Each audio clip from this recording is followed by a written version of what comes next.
Salut à tous, salut à toutes. After Stade, c'est votre rendez-vous football. Encore 40-45 minutes pour parler football. Une actualité qui sera forcément dictée par ce qui se passe en Ligue 1 notamment. Mais là, on commence par le sommaire. Mais avant cela, on va aller d'abord sur le continent en Afrique. On va se poser cette question. Est-ce que la CAF fait bien de copier le modèle européen?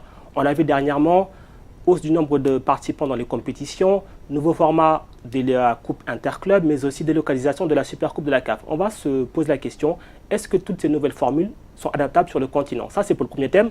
Ensuite, direction Monaco, le Rocher, où rien ne va plus. Thierry Henry, qui a été nommé entraîneur à la place de Leonardo Jardim. On croyait que ça allait le faire, mais finalement, retard à l'allumage pour Thierry Henry. Ça ne prend toujours pas. Et dernièrement en date, défaite 5-1 à domicile contre Strasbourg.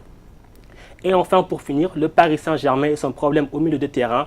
Marco Verratti blessé, Adrien Rabiot désormais tricard comme on dit dans le jargon. Quelle solution pour Thomas Tuchel avant le huitième de finale aller et retour de Ligue des Champions contre Manchester United?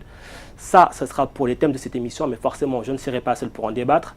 À ma droite, Elton Mokolo. Bonjour Elton. Bonjour à tous et bonne année déjà. C'est vrai aussi, bonne année, c'est la première fois qu'on te revoit depuis 2018. Oui, c'est ça. On rappelle Elton qui a gagné le grand jeu du club de 5, il a fait une masterclass, on en reparlera après.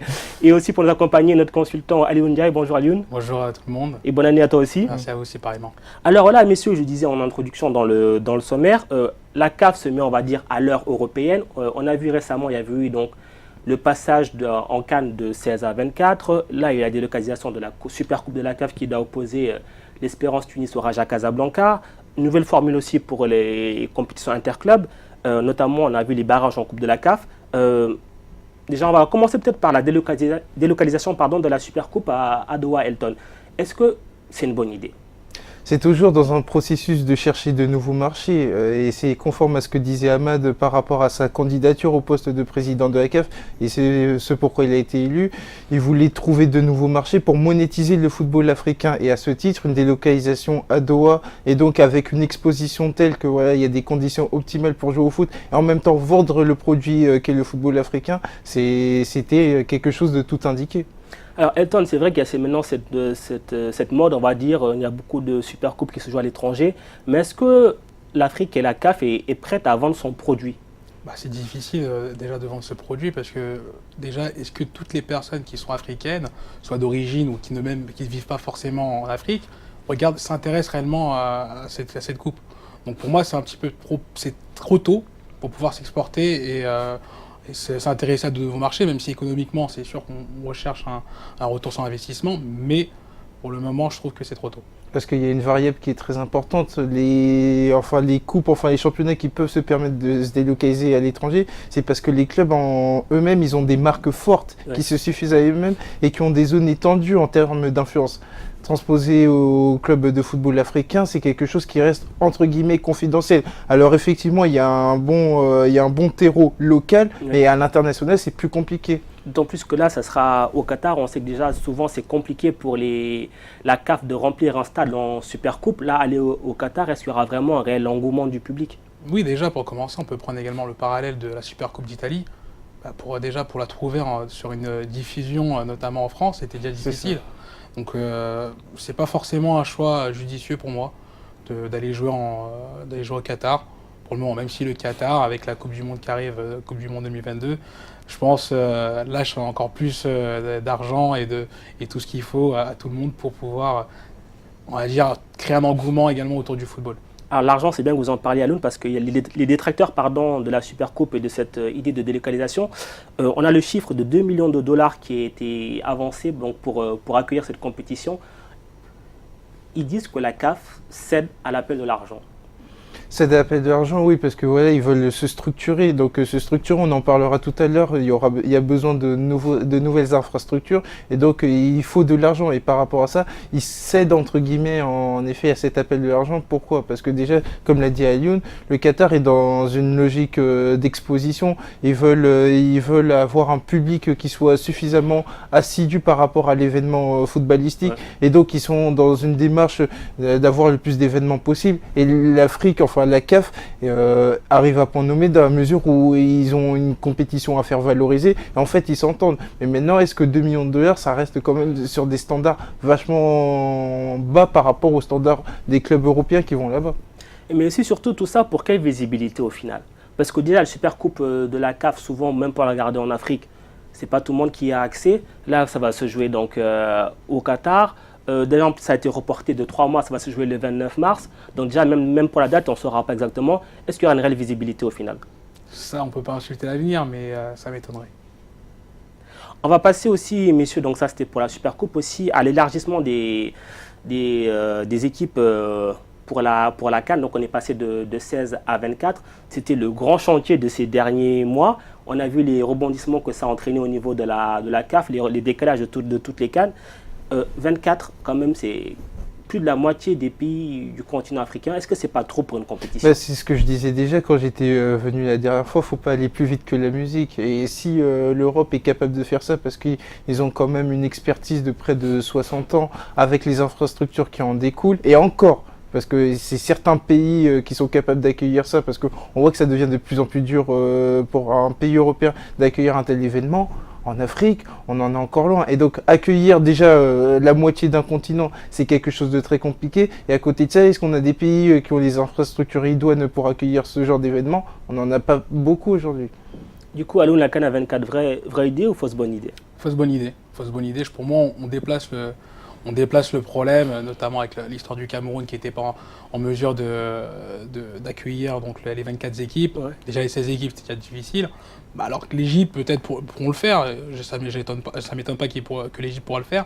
Mais en termes de niveau aussi, il faut se poser la question sur le niveau. On a pu voir avec l'Euro qui est passé, qui a élargi le nombre d'équipes à 24. Le niveau était bien plus bas et surtout les poules de 3 où c'était vraiment largement moins attractif. C'était un premier tour et même les huitièmes de finale, c'était vraiment indigeste à regarder en termes de spectacle. Et c'est là qu'il y a quelque chose de contradictoire dans la mesure où tu veux monétiser ton football.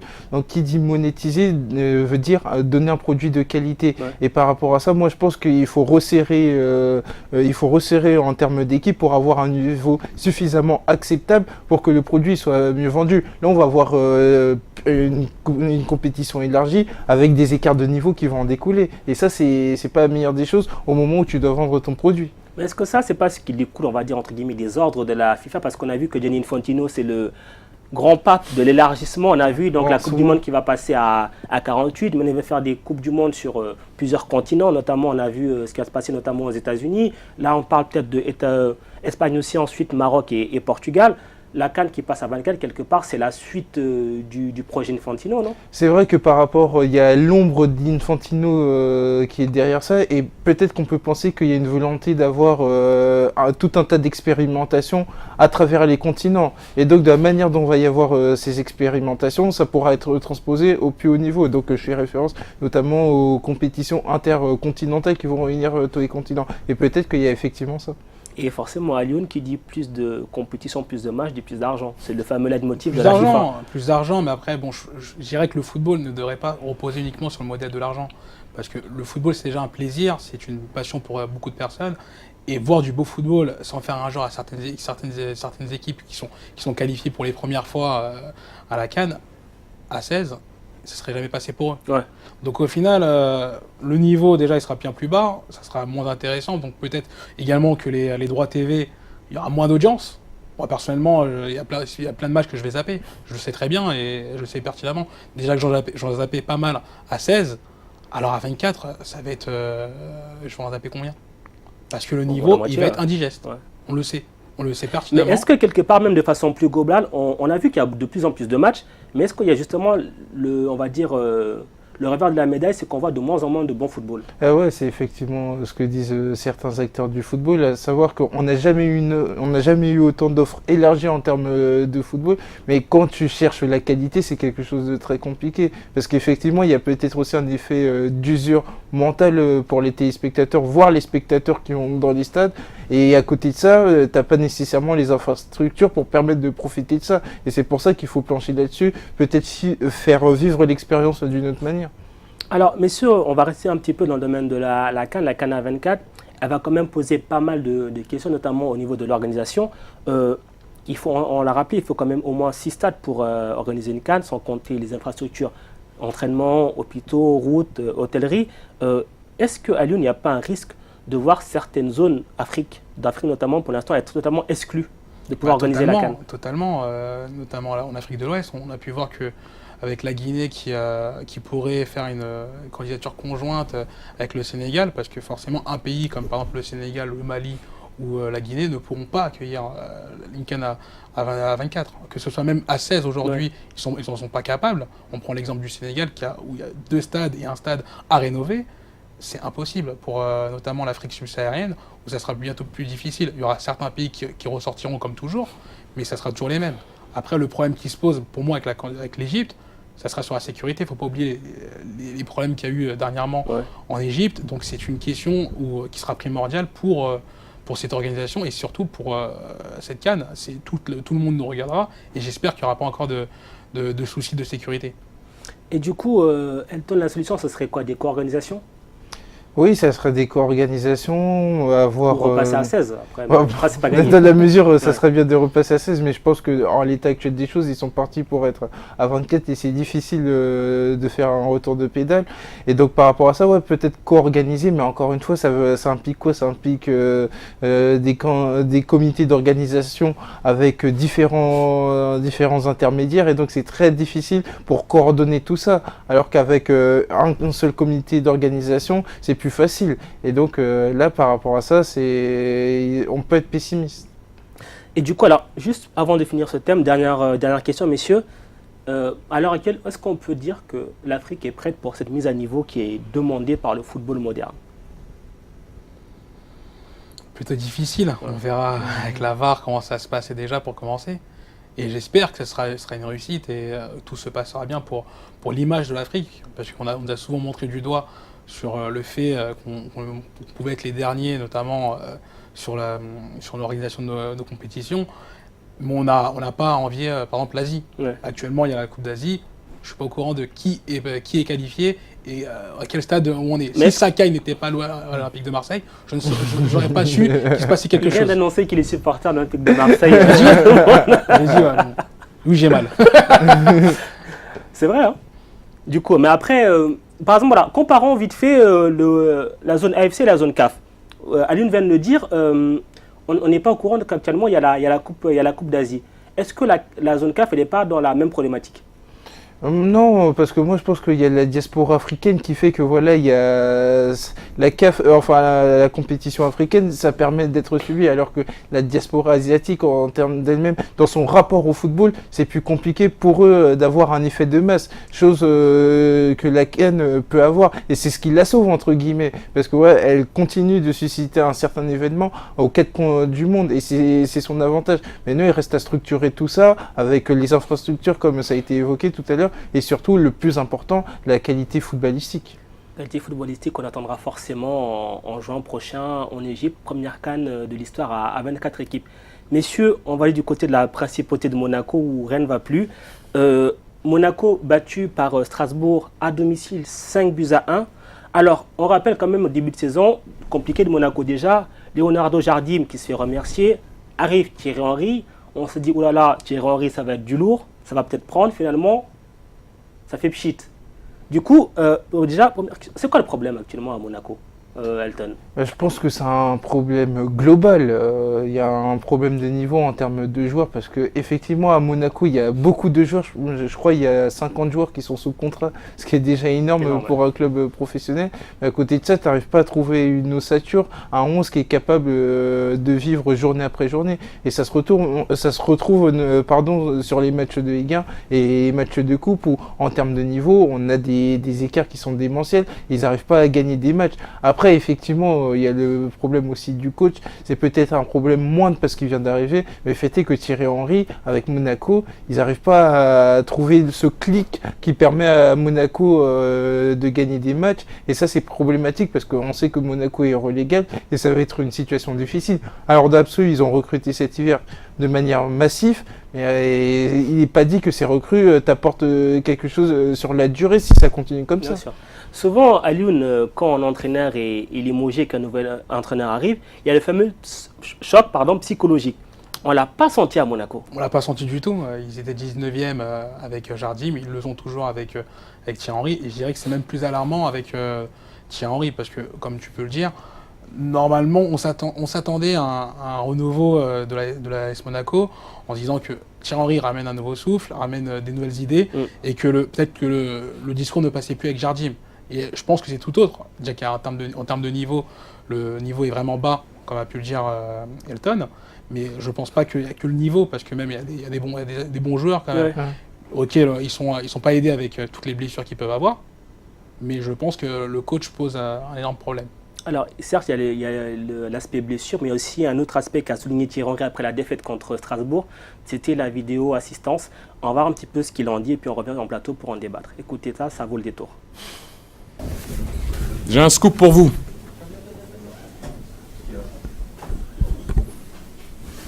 Penalty sur Ronny Lopez à la 61e. J'ai demandé pourquoi on n'est pas revenu sur la VAR, mais la VAR ne fonctionnait pas. 2-1 effort surhumain pour nous pour revenir à 2-2. Le 4e arbitre me dit « Je suis vraiment désolé, monsieur Henry. La VAR ne fonctionne pas. Je vous invite à regarder le penalty. S'il y avait penalty sur Attal, il y a penalty 10 000 fois sur Ronny Lopez. Alors moi, j'aimerais bien savoir pourquoi la VAR ne fonctionnait pas pour Monaco. Et elle s'est remise à fonctionner juste après. Bizarre. Après, oui, à la fin du match, des bauges d'énergie, il marque un but extraordinaire, et après, oui, c'est parti un peu, c'est un peu le folklore. Mais on fait l'effort de revenir à 10, les faire douter, et on se crée un penalty où il est en retard. Ronny Lopez arrive devant lui, il lui prend bien la jambe. S'il y a penalty sur Attal, il y a beaucoup plus penalty là, ce soir. Sur le penalty, je reviens, que c'est pas ça qui fait qu'on a perdu le match. Hein. Je précise, mais c'est un fait de match énorme au moment où on est en train de pousser et où on se retrouvait à 2-1, ça fait 2-2 et on joue plus de la même façon. Alors voilà, Thierry Henry, on l'a vu remonter, mais qui aussi nuance en disant que ce n'est pas le penalty qui leur a fait perdre le match. Aline, je me tourne vers vous parce que je veux beaucoup réagir pendant qu'il parlait. Il a pris conscience que ça va être plus compliqué que prévu quand même. Hein. Ça va être bien plus compliqué que prévu et je pense que ça lui permet d'être plus humble. Parce que j'avais l'impression, lors de sa venue, qu'il pensait que c'était une mission accomplie déjà, sachant qu'il connaissait déjà la maison et que ça allait le faciliter. Je ne pense pas du tout. Il a une expérience quand même, il faut être indulgent avec lui. Ouais. S'il a une expérience amateur, il n'a pas d'expérience actuellement, c'est un débutant en tant que coach. Il posait uniquement les plots pour Lukaku et Michy Batshuayi avec la Belgique. C'est dur quand même. Mais c'est la chose qui est dit.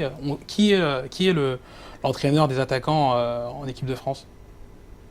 C'est un poste qui n'existe pas. C'est un poste qui n'existe pas. Ouais. C'est pas un coach.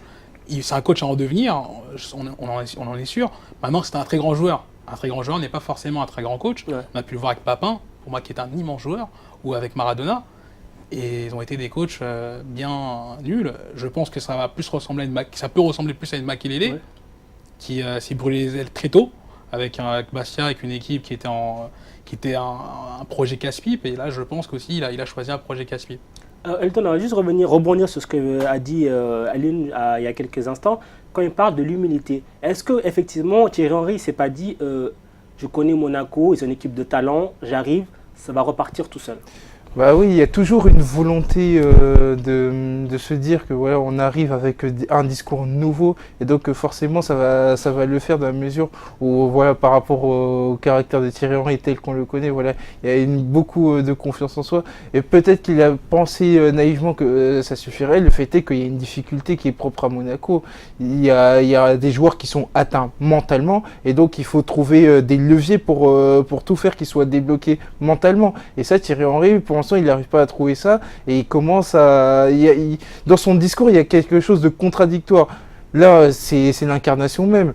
D'un côté, il te dit il y a penalty, il y a un penalty clair et donc ça peut influer sur la partie. Et en même temps, 30 secondes plus tard, il te dit ouais, ça n'explique pas pourquoi on a perdu. Donc tout ça, même lui, il commence à avoir un discours contradictoire. J'espère qu'il l'a pas auprès des joueurs parce que si tu envoies des sentiments contradictoires, les joueurs ils peuvent l'interpréter de mille et une manières.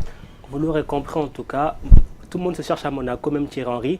Messieurs, dames, on revient dans quelques instants pour la deuxième partie, bougez pas.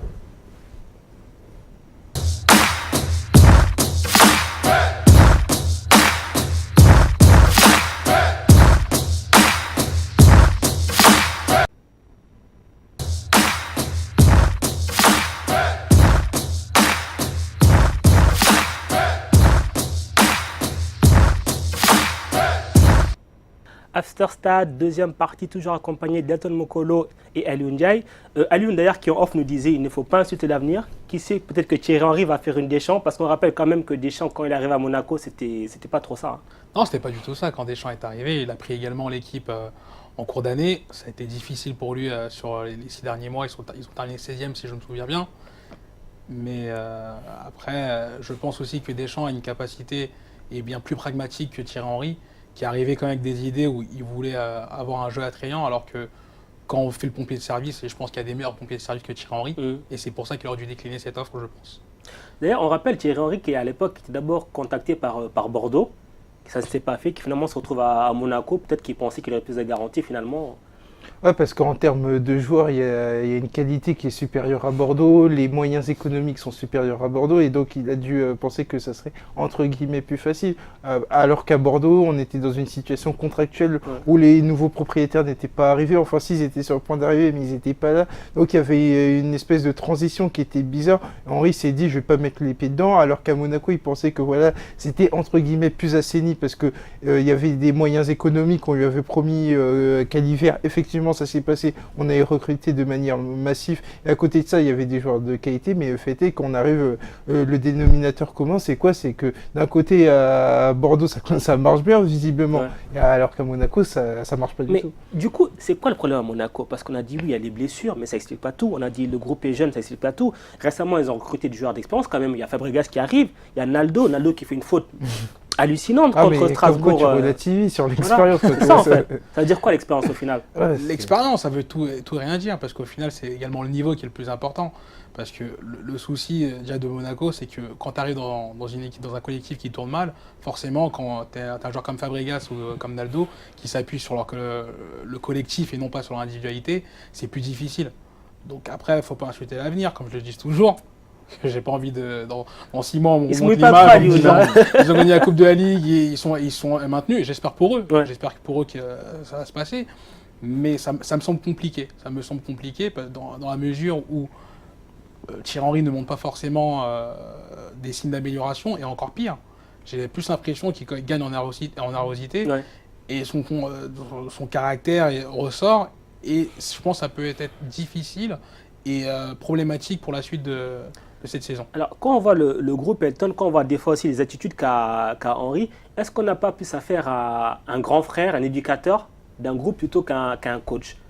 En fait, c'est quelque chose chez les entraîneurs qui est très difficile, à savoir comment avoir une distance par rapport à ses joueurs et avoir une autorité tactique qui puisse les accompagner sur le terrain. On voit que Thierry Henry il est typiquement dans ce problème-là, dans la mesure où effectivement, tu l'as dit, dans ce rôle de grand frère, on l'a vu à travers des séquences entre guillemets rigolotes, notamment avec Badiachile. Il est dans ce rôle-là, mais maintenant, il faut qu'il sorte et qu'il apporte cette autorité tactique pour que ça se voit vraiment sur le terrain. Et aujourd'hui, il a du mal à trouver cette distance-là. Et du coup, est-ce qu'on peut imaginer un scénario où Thierry Henry ne finit même pas la saison? Quand on voit ce qu'il fait... Je ne pense pas que ce serait dur quand même de se séparer de lui en cours d'année, parce que je ne pense pas que c'est lui le seul fautif, et même pour moi, ce n'est pas Jardim également le fautif. Il faut vraiment tirer les oreilles de la direction qui fait du trading de joueurs, et au final appauvrit réellement son équipe. Et pour moi, je vais même faire un parallèle, j'ai encore allé plus loin. Vassiliev, le problème de Vassiliev, on avait également entendu avec Mediapart, avec les Football Leaks, que quand il vendait un joueur, par rapport aux plus-values qu'il faisait, il prenait une prime. Donc si c'est au détriment de l'AS Monaco, qui représente Vassiliev? Il représente son portefeuille ou l'AS Monaco? Parce que le nombre de joueurs qui ont été vendus, c'est hallucinant dernièrement. C'est la politique du club en puissance d'acheter des jeunes joueurs à fort potentiel pour ensuite les revendre. Ouais, mais au bout d'un moment, tu arrives dans un cercle vicieux parce que cette politique de training, effectivement, ça peut t'apporter des résultats très importants. Mais il arrive un moment où il y a des joueurs qui ne sont pas encore partis. Ils veulent partir. À côté de ça, il y a des joueurs, entre guillemets, les joueurs intermédiaires que tu as achetés. Ils se disent, moi, dans 1 ou 2 ans, je vais partir. Et à côté de ça, tu as les jeunes joueurs que tu as pris à fort valeur marchande, ils ne sont pas suffisamment prêts. Donc, tu as 3 types de catégories de joueurs qui sont pris dans cette dynamique-là, qui est mauvaise. Il faut aussi des joueurs qui s'inscrivent dans la durée, qui se disent nous on est là pour s'installer dans la durée à Monaco. Et ça, la faute, elle émane des dirigeants qui leur disent clairement les gars, vous êtes que de passage. Alors ça, c'est une vérité absolue dans le foot. Personne dans l'absolu ne peut s'inscrire dans la durée. Mais faut pas non plus dire les gars, dans 1 ou 2 ans, vous êtes partis. Et eux, je pense que les joueurs, ils le ressentent textuellement comme ça. Et du coup, ce serait quoi la solution? La solution, qui gagne déjà la Coupe de la Ligue, qui se maintienne. Mais il faut que, je pense que Thierry Henry doit revoir sa manière d'encadrer ses joueurs. Et ça, également, ce qui est très important aujourd'hui dans le foot actuel, sa communication. Ouais. Sa communication, j'ai l'impression, elle est plus calquée sur la communication de Rudy Garcia, que ce soit après match ou même avant match, même si depuis le temps, avec toutes les erreurs ou d'arbitrage, il n'a pas parlé. Ouais. Il a gardé son calme, il a réussi à le faire. Mais je pense qu'il y a encore de la nervosité et il commence à adapter sa communication avec un mécanisme de défense où il essaye de se dédouaner. Et c'est là le souci. Et du coup, quand même, on va essayer de finir sur une note positive. Alioune l'évoquait. Imaginons en fin de saison, Monaco quand même gagne la Coupe de la Ligue parce qu'ils sont quand même encore en lice. Hein. Ouais, ils sont quand même à un match du Stade de France. Tu regardes le tableau en valeur intrinsèque, moi je pense que Monaco et l'équipe est au-dessus. Mais maintenant, il faut le convertir sur le terrain. Il y a un déplacement difficile à Guingamp. Mais fait est qu'ils sont à 2 matchs d'une place en Coupe d'Europe. Quand tu regardes le déroulé de la saison, d'où ils viennent, d'où ils sont encore, tu vois à la fin de la saison, maintien plus Coupe d'Europe. Et quand tu vois que l'Europa League commence à être attrayante, parce que effectivement il y a un resserrement en termes de niveau qui fait qu'il y a des équipes comme Chelsea, comme Arsenal sont en Europa League, ça peut être quelque chose d'intéressant parce qu'il y aura toujours cette logique de revente et donc d'exposition, même avec l'Europa League, c'est une fenêtre moins visible et ça reste une fenêtre intéressante pour pouvoir voir ces jeunes joueurs. 2 matchs pour sauver la saison. 2 matchs pour sauver la saison. Pas sauver la saison, parce que je pense que le plus important pour Monaco, ce serait une catastrophe. Ça serait le maintien économique. Bien sûr, le maintien. Déjà, c'est le maintien le plus important, c'est pas la Coupe de la Ligue. Après, s'ils peuvent prendre la Coupe de la Ligue, ce serait déjà bien. Mais il ne faut pas oublier que la Coupe de la Ligue, tu la commences limite en juillet, août. Hein. Donc c'est un autre problème. C'est-à-dire que leur mercato, parce que là, il y a une équipe à refaire totalement, donc ça va faire comme chaque année avec Monaco, où tu seras au bord de la mer, où tu auras 15 personnes qui vont présenter 15 personnes, 15 nouveaux joueurs. Je pense qu'il faut qu'ils resserrent leur manière de travailler, parce que même si il y a Michy Batshuayi qui devrait arriver, mais je ne suis pas sûr que Michy Batshuayi... Il dément toujours pour l'instant. Oui, j'ai vu avec Sacha Talveri hier, où il démentait encore une fois en disant qu'il n'était pas à Monaco et que ce n'était pas encore dans les tuyaux. Mais il y a d'autres équipes également qui sont intéressées par le joueur. Donc à voir. Messieurs, dernier thème de cette émission, on va s'attaquer au Paris Saint-Germain. Le Paris Saint-Germain qui a un véritable problème du milieu de terrain. Alors, on l'évoque depuis quasiment 1 an, le fameux 6 qui manque à ce club parisien pour franchir ce fameux cap. Manque de peau, Marco Verratti s'est blessé contre Guingamp, du coup il ne faut pas 1 6 mais 2 6 maintenant peut-être. Elton, c'est devenu, on va dire, un serpent de mer, ce fameux 6 au PSG. Ça me rappelle un peu, toute proportion gardée, Drogba retourne à l'OM, il faut un 6 au PSG. Ah, j'aurais dit pire, le grand attaquant. Le grand attaquant aussi, c'est vrai. Le grand attaquant, je m'attendais à ça comme parallèle. Allez, soyons, grand attaquant, c'est encore mieux. Alors, il y a beaucoup de noms qui sont évoqués, Weigl, Paredes, De Jong, Idrissa Gueye, mais pour l'instant, personne ne vient. On entend tous, le Paris Saint-Germain se renseigne. C'est une cellule de recrutement ou de renseignement? C'est l'Olympique de Marseille. C'est pareil. Lui, c'est le renseignement. C'est le renseignement. Alors, mais voilà, général. qu'est-ce qui se passe au PSG? Ça n'avance toujours pas. Après, il y a aussi un jeu de dupes. Il y a des infos qui sortent à travers la presse, mais le PSG, ils disent tout. Moi, je pense pas que ça soit vrai. Bien sûr. Et je pense qu'ils sont dans une logique de rechercher activement un joueur. Après, c'est très compliqué. Mine de rien, on est le 21 janvier. Dans 10 jours, le mercato, il se termine. Et donc, par rapport à ça, il y a une pression supplémentaire qui commence à être mise, notamment par Thomas Tuchel après le match face à Guingamp, qui a encore réitéré sa volonté d'avoir un numéro 6. Et comme tu as dit, c'est un serpent de mer depuis l'été 2017. Alors l'été 2017, effectivement, il y a eu ce recrutement monumental qui a occulté le fait que le Paris Saint-Germain n'avait pas recruté un 6. Mais à l'époque, on se disait, ouais, Neymar, Mbappé, Bon, ça va, on va pas faire la fine bouche, mais au fil du temps, ça devient un problème parce qu'à côté de ça, il y a une politique sportive qui te ramène pas de milieu de terrain. Au contraire, on recrute des joueurs à des postes où c'est déjà couvert. Moi, par exemple, Kerrer, qui reste un bon joueur de manière fondamentale.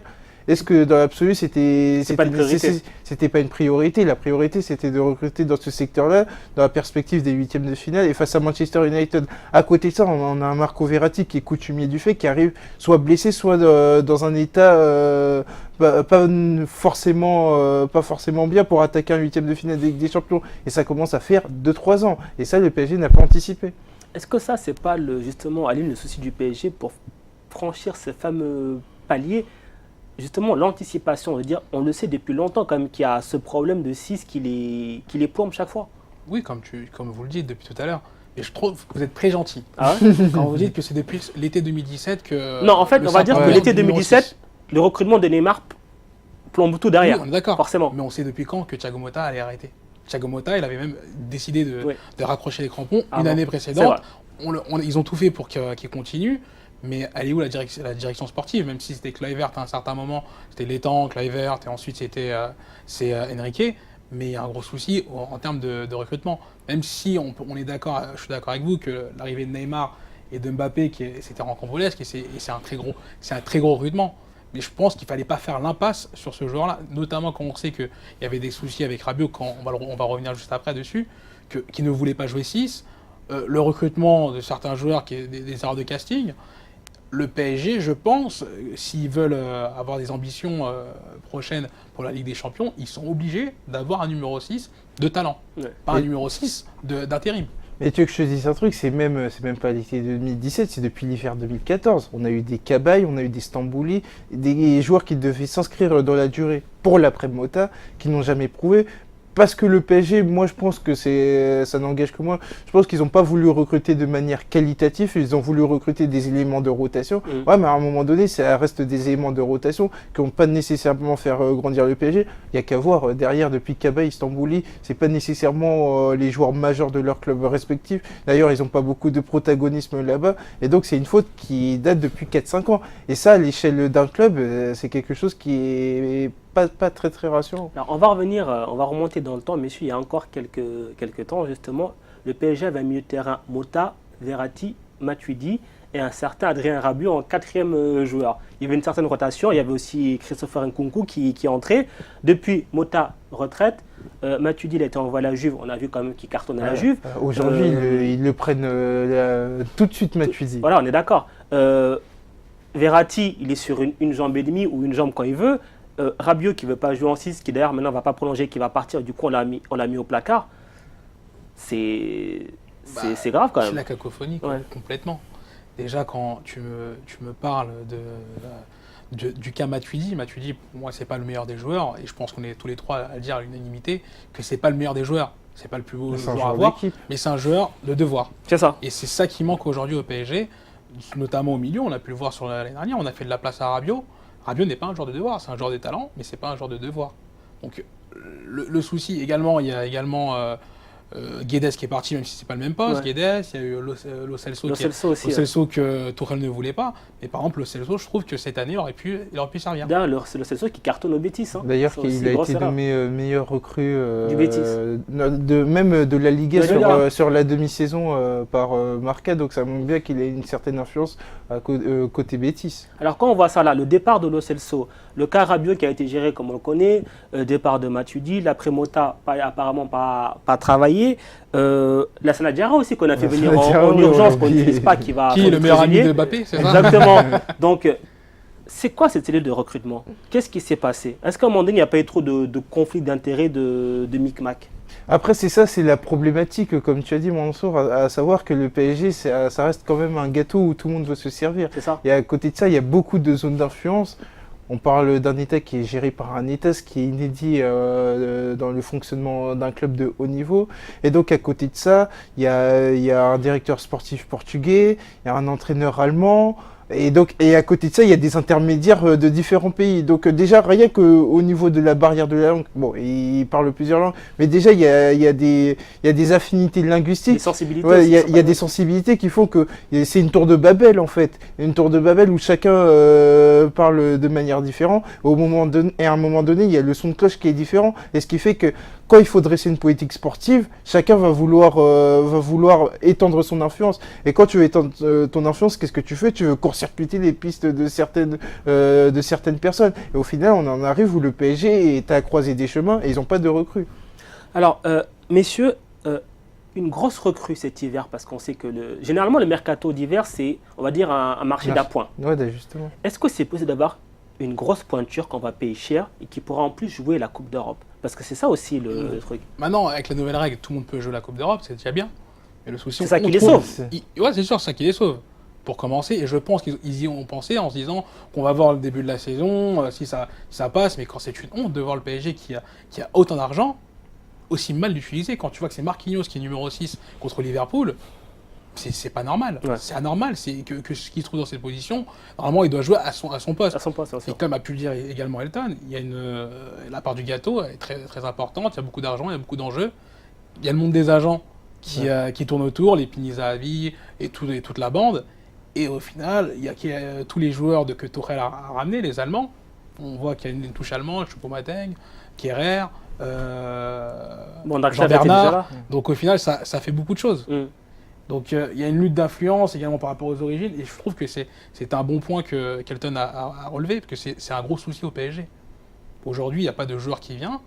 Depuis, ils ont voulu Fabinho, ça ne s'est jamais concrétisé. Mais pourquoi ça ne s'est jamais concrétisé? Ils avaient l'argent, le PSG. Ouais. C'est pas le fair play financier qui les a empêchés de le prendre. C'est également d'un point de vue des agents où il y a eu un souci. Pareil pour Aubameyang aussi, non? C'est un autre problème, mais bon, c'est pas un problème milieu de terrain. C'est pas un problème milieu de terrain. Du coup, messieurs, quel serait le milieu de terrain idéal pour le PSG là? Aujourd'hui, on est le 21 janvier. Pour moi, il apparaît impossible de trouver la recrue idéale. La recrue idéale, une pointure, ça va être encore un pompier. Ouais, ça va être un pompier, une solution d'un point. Mais en l'état actuel des choses, côté parisien, il faut déjà une recrue en termes quantitatifs. Mais après, comme l'a dit Alioune, en termes qualitatifs, ça aurait dû être la priorité. On aurait dû, dès le 1er janvier, on aurait dû avoir notre recrue. On l'a pas. Et maintenant, c'est très difficile d'arriver, taper à la porte d'un club et débaucher une recrue. Parce que là, on arrive, la phase européenne arrive dans quasiment 2 semaines et demie. C'est très compliqué aujourd'hui. Justement, mais si on se projette, match aller, Ligue des Champions, Manchester United, Paris Saint-Germain, Paris part favori, non, quand même, sur ce match, même s'il y a encore ce problème de 6. Oui, ils partent favoris par rapport à ce qu'ils ont pu montrer depuis le début de la saison et la saison de Manchester United, mais je ne pense pas que ce sera une part de gâteau, ce sera une part de gâteau qui va être mangée de cette manière. Parce que déjà, pour commencer, sans le problème du numéro 6, le PSG a montré également des lacunes sur l'allumage, trop souvent en Ligue des Champions.